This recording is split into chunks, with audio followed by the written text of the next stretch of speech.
Point. You people out there in cable land, you're on. Look at your TV set. So you never notice, but right on top, right now, there's this little red light. You're on.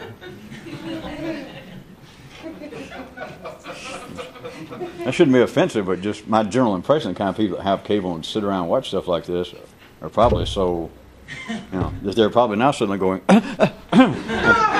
we're number one. Hey, Ma. Hey, Ma. Okay, here we go. Here we go. Lots of offense to all you people on cable.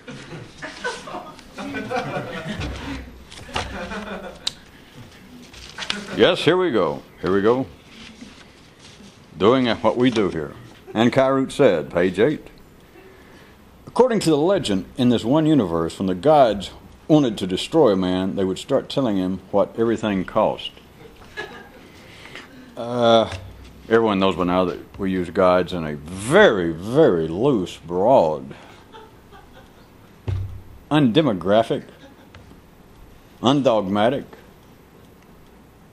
probably somewhere this side of even an automatic transmission version and use of the term God. There is a certain background to this that surely some of you know.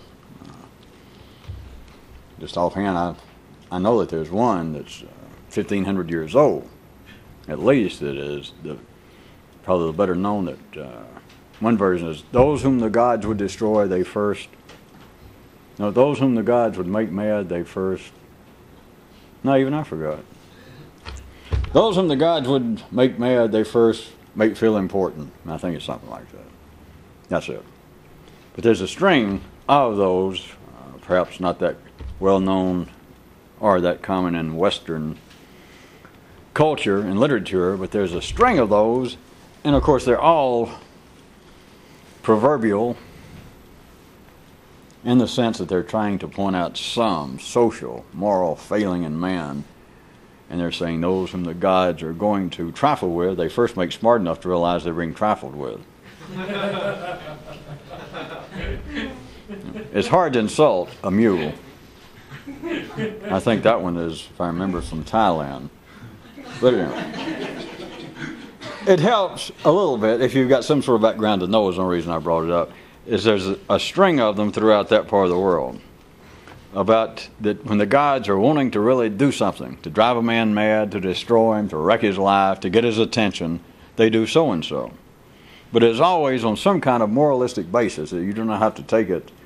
I don't even have to try to come up with any more remembered examples from other cultures or other religious contexts, because the Old Testament is full of them.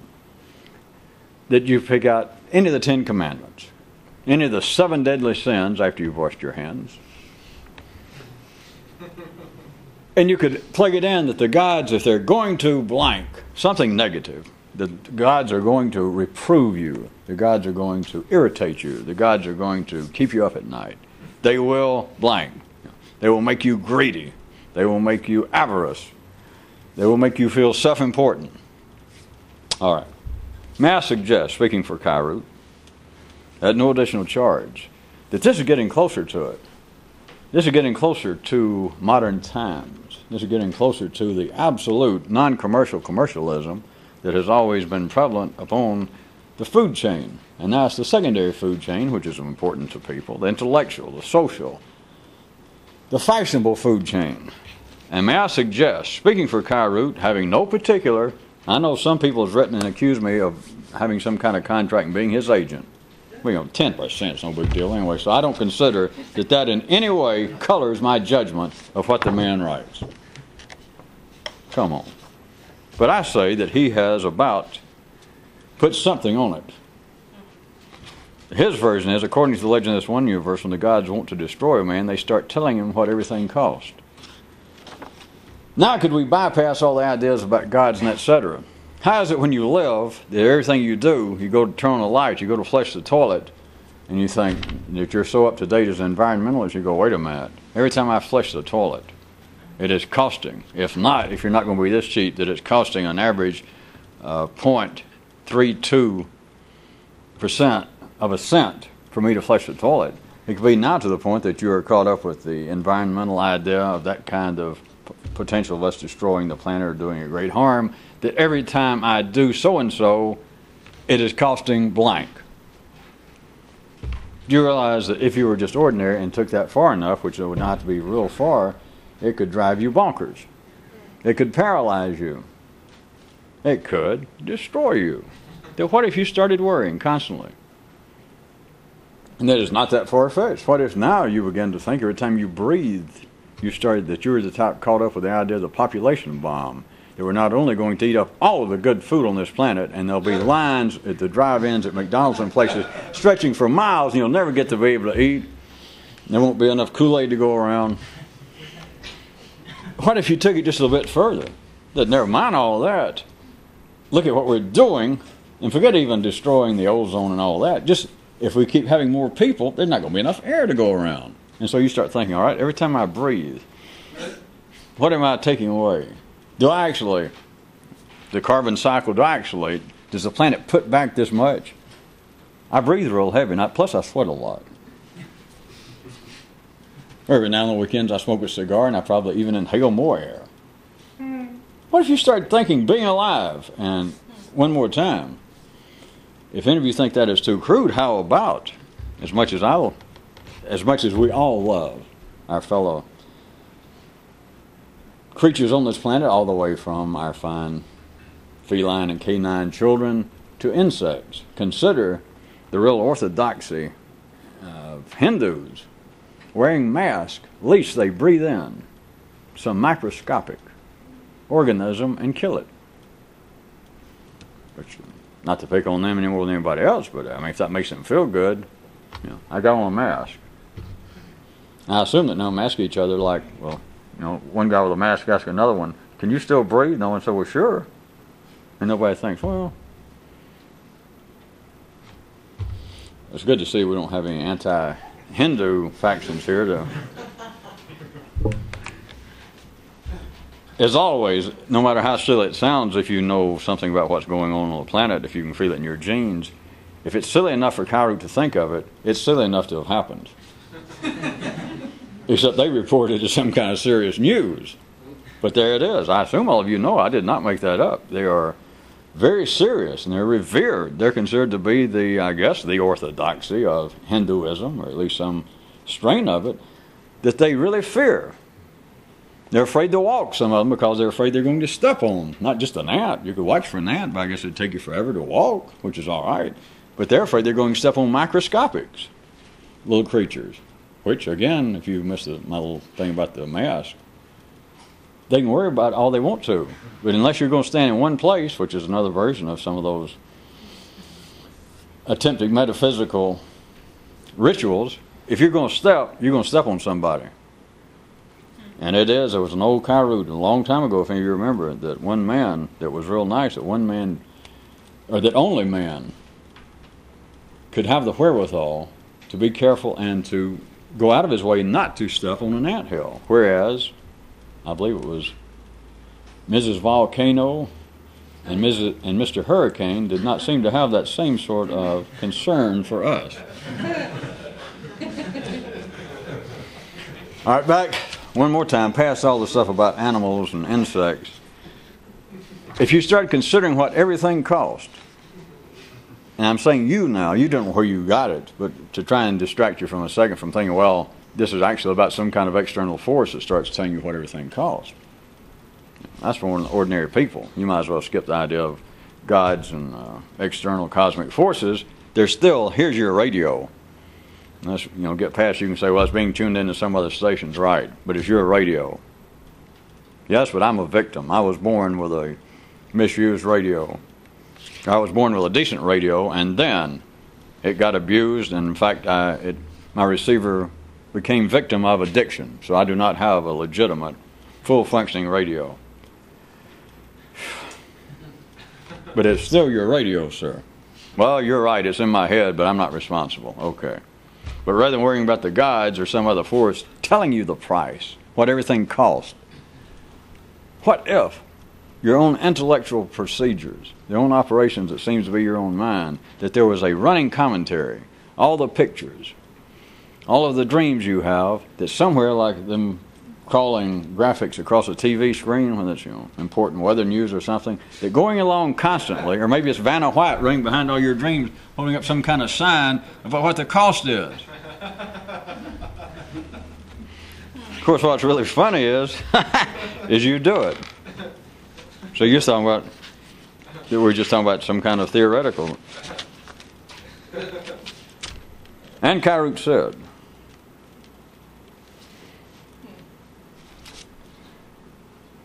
a spokesperson for city progress over in this one area predicts, in better days to come, synonyms for words will have to have the same number of letters as the words themselves. I think we've hit another one that is so blatant in its symbolic intention that I do not know what I could add, other than to say this. If you find any fault with that, any question, then ask yourself this. Why would you question that? What the hell's wrong with that? That sounds fair to me. Is that a legitimate? If we're finally going to get into better times, people better than you and I, famous people on this planet, famous people actually in where? Trouble, history, have said that our main problem, even in the past, which some of them say is hard to deal with, but even now, they say that one of our greatest problems, institutionally, internationally, and individually, is communication. Men and women don't understand each other. Some men and brown thrashers have a trouble communicating. Members of the Moose Lodge and Republicans at times have trouble. Members of the AMVETs have trouble communicating with anybody. Nobody knows what they're saying because they all they do is sit and drink all the time. If there are any AMVETs out there, be sure and write me. Send me a complimentary card to your local.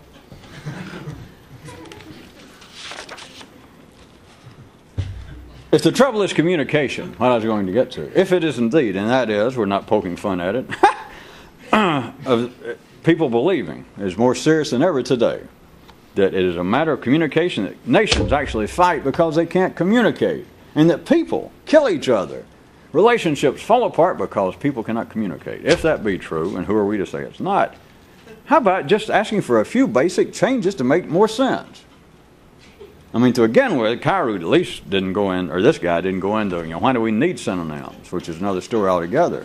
If we had the right word, why the hell do you need a synonym? Just say what you mean and get it over with, all right? Why do you keep coming up, well, here's a synonym, or don't keep saying the same word over and over. Do you mean the same thing? You always say the same word over and over. But at any rate, I don't know. That wasn't the point of getting into it. If we're going to have synonyms, this guy says. Well, think about all the things. What if you were writing and you'd already got through typing something and you decide, well, I used, whatever the word was, I used similar twice in a sentence, and maybe I should go back and do something like resembling, so I don't use the same word. All right, so you back up on your little typewriter and you go on. And the synonym don't fit, it's different letters. What if all synonyms, that seems like a little, were the same letters, you go back and plug it in. And for those of you who don't have a typewriter, most of you that don't have a typewriter, you got brains. So if you want to back up,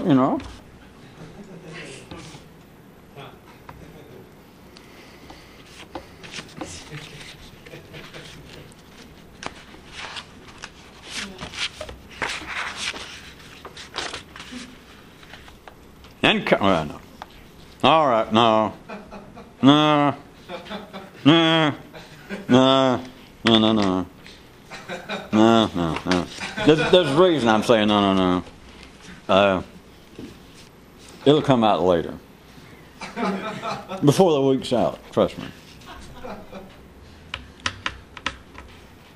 And Kyroots said, you remember all the ones that we've been using lately, or Kyroots has, about the basement and these apartment buildings, or these city buildings, and people in the basement and the middle floors, and people upstairs. All right. Whatever that means, I don't know. I am not in that business. And Kyroots said, those who live in the basement love their children best. Well, they think they do, since they have so little else to think about. Direct adrenaline for the mind. That's the first addendum. If you think you're so smart, then ask yourself this. Why is there a mere single-cell being, genes, that live longer than you do?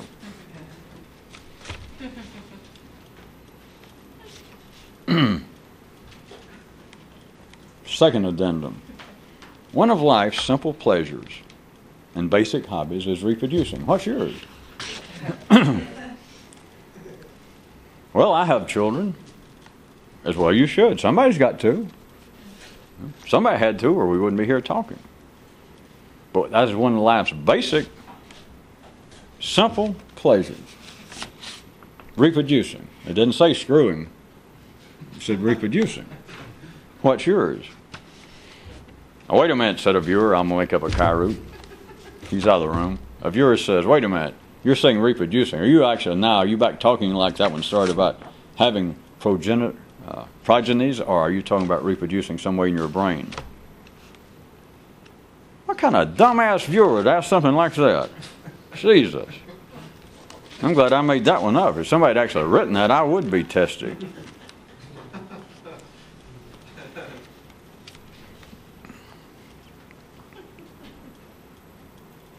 How about that? Does anybody find, do we have a psychologist, a Freudian in the house? I was about to say, well, here's one that I'm sort of surprised somebody asked for, and I looked down, I was about to read it, and nobody did ask for it. It's not checked off on the page, and yet I glanced down and thought it did. Now it does. I just...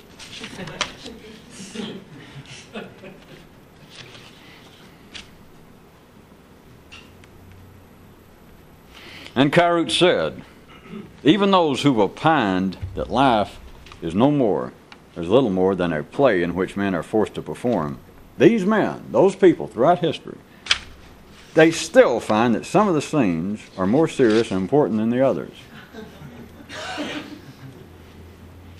Since we don't have any heroes or gods or holidays that we recognize, and that we recognize, I was going to ask if we couldn't have just, for no other reason, a few seconds of silence so that we could seem to join in the mainstream of other organizations, and just a few seconds of silence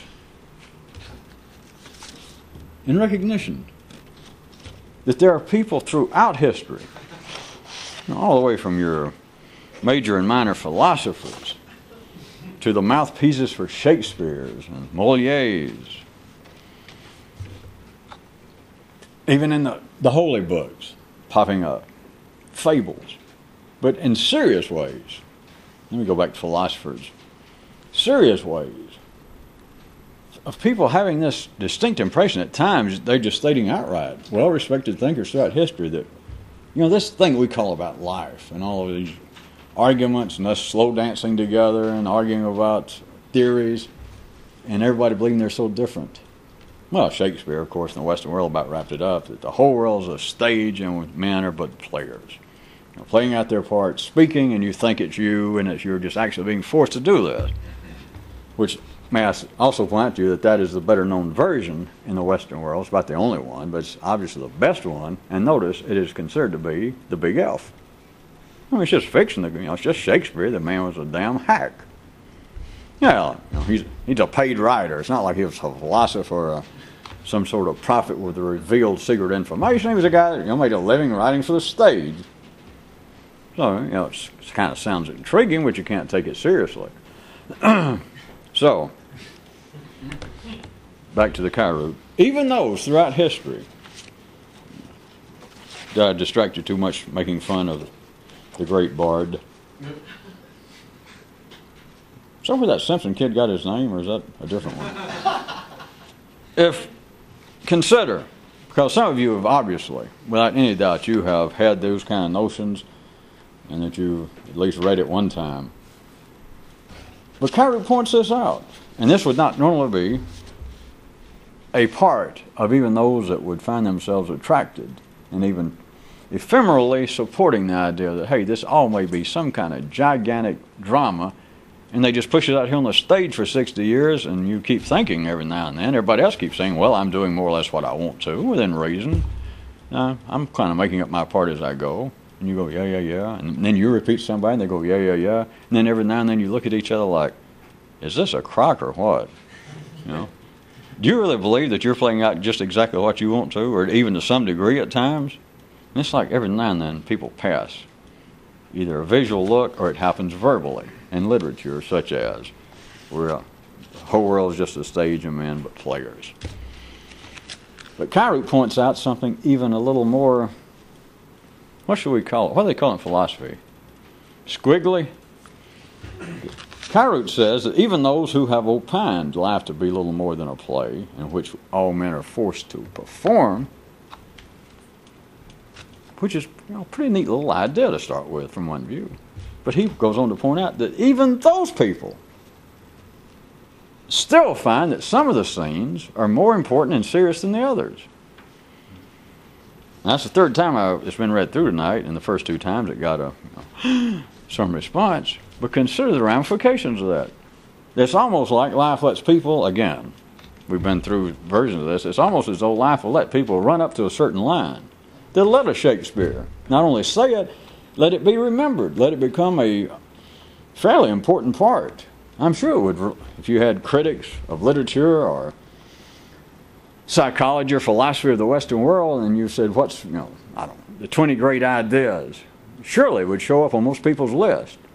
That idea that this whole thing is some kind of play, shudder, shudder, and that we're just, all of us are just actors and we don't really know it.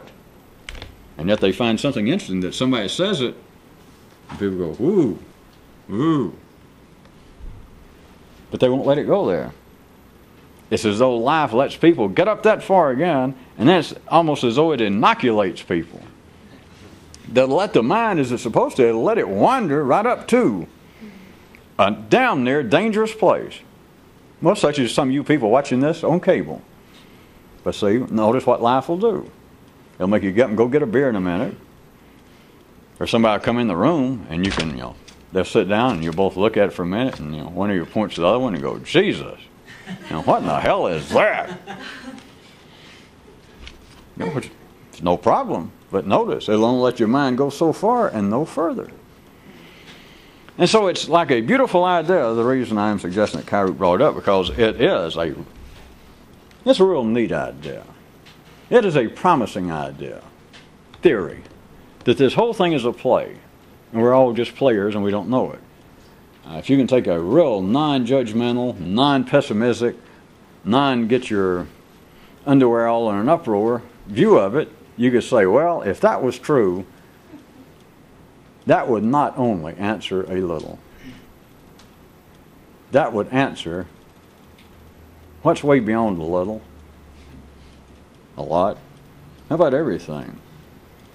Except to the ordinary mind, it would not explain everything. It would not answer everything because the ordinary mind is not equipped to take it. It's not supposed to. It's not a mistake. So you understand it. The mind likes the idea. It likes to hear it. It likes to repeat it. But it just sounds neat. What if this whole thing's a play and we're just players and we're forced to perform? But then if you tried to push the mind and say, don't give me that. What if it's true? And if you keep the mind's attention for a second, you could say, if it were true, then every damn question about theology, morals, religion, freedom of will, every question that humans have ever had other than which way is the bathroom, is the line short over there for beer, every important question would be answered. It'd be better than answered. It would be rendered invalid, moot, if that were true. But notice, the mind cannot. There was a Kyroots, if you recall, a few nights ago, that there's not that big a gap, in a sense, between actual, original, revolutionist thinking, wherever that is, something beyond ordinary thought. It's really not that far away. It's certainly not in Tibet, and it's certainly not 2,000 years ago. It's not actually that far away, because how big's your brain, Well, that's the limit. It's about from, here to there. Maybe your head's a little bit bigger than mine, but your brain, by the way, is about the same. So you got about that kind of, room to work with. And that's as far as secret information, revolutionist, creative thought, original thought can be from wherever you are, somewhere in there. All right? So you get this idea, or you even hear it. You don't have to be original. You hear the idea, what if this whole thing is some sort of drama being acted out? A drama, of course, in the full sense of the word, this universal drama. This, the planets and everything, but of course, screw all the planets. We're talking about important stuff. Me. What if this whole thing is some kind of stage drama going on? That, who knows why, but it's going on, and we're forced to perform in it. Men hear it, their brain likes it. Reasonable men, in fact, the more reasonable, the more intelligent they are at the ordinary level, the more they find favor with it. But find favor how? What does it amount to? Well, nothing any more than reading a fairly poignant little message out of a fortune cookie at a restaurant. Or read your horoscope out of the paper. And yet, the very thing, this idea that life might just be a play, would literally, if the mind took it just one step further, life will let you get to that line and consider that. If you took it one step further, every question you ever had of any nature is right there. Not answered, destroyed, literally. It is moot. Moot, moot, moot, moot, moot.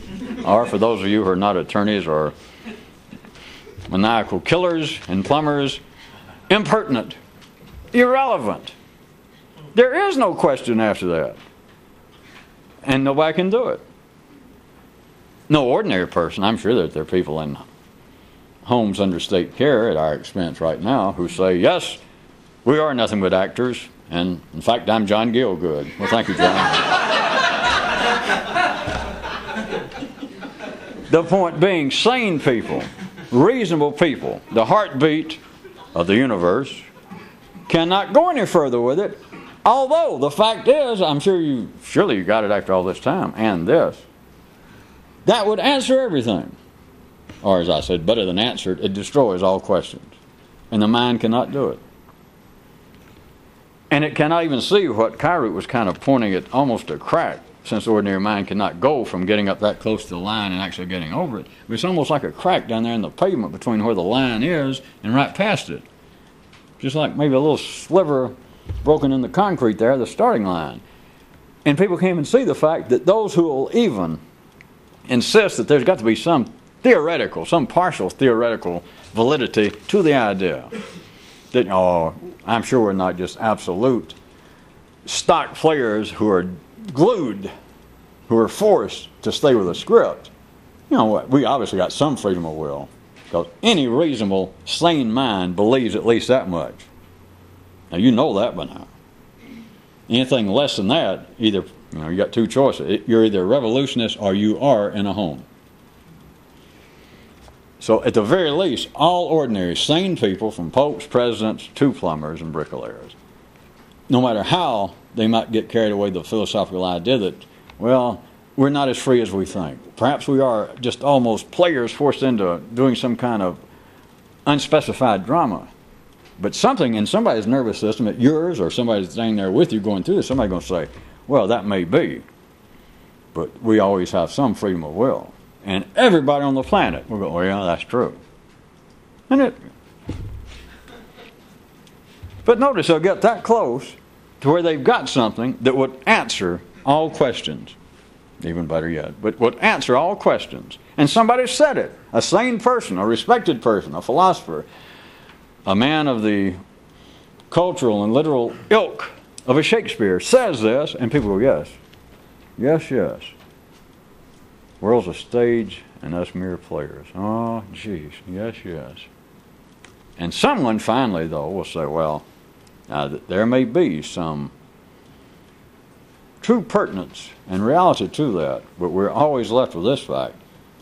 Whatever the script is, if this were a drama, the people would be saying amongst themselves, or your own brain to itself, even if that be true, it is not absolutely scripted, because no matter what you want to call it, friends, there is like a freedom of will that has nothing to do with religion, perhaps, but there is a certain amount of freedom of will. That is, the script is not absolutely sacrosanct. It is not each and every little thing scripted, because people can always do this, because I can either pick this page up or not. Right now I can scratch my head if I want to, or I can't. All right, I will. No, I changed my mind. People are not fooling anybody. It's life. You're not fooling anybody, because life made up fooling. But the thing is, even if they're that close to having something that would render all questions, all areas of perplexion, all areas that have given rise to disturbances in man's soul would be yesterday's news, if that were true. And even when they get that close, they will insist, well, even if that could be true, some of these things are more important than the others, which leaves that little place that people say, well, that's true. Because when you get the important stuff like the exercise of freedom of will, I can either scratch my head, see, I didn't, because I decided not to. But I could. That's not in the script. All right, I could. So you thought I was going to say scratch my head. I could rub my ear. See, I fooled. Life didn't know I was going to say that. You didn't know I was going to say it. I didn't even know I was going to say it. I was going to say, all right, I could stick my finger in my eye. See, I didn't know it until just before I did it. Well, I guess I talked too much again because I have just disproven everything I was trying to help. I'm ashamed that we're going to have to go. There was a Kyroot about that. I should have learned my lesson. I just kept on talking, and I just went too far. And now I have disproven I'm just sick. I mean, the very point I was trying to make, I have disproven. I should apologize to you people out there, but I won't. Good night.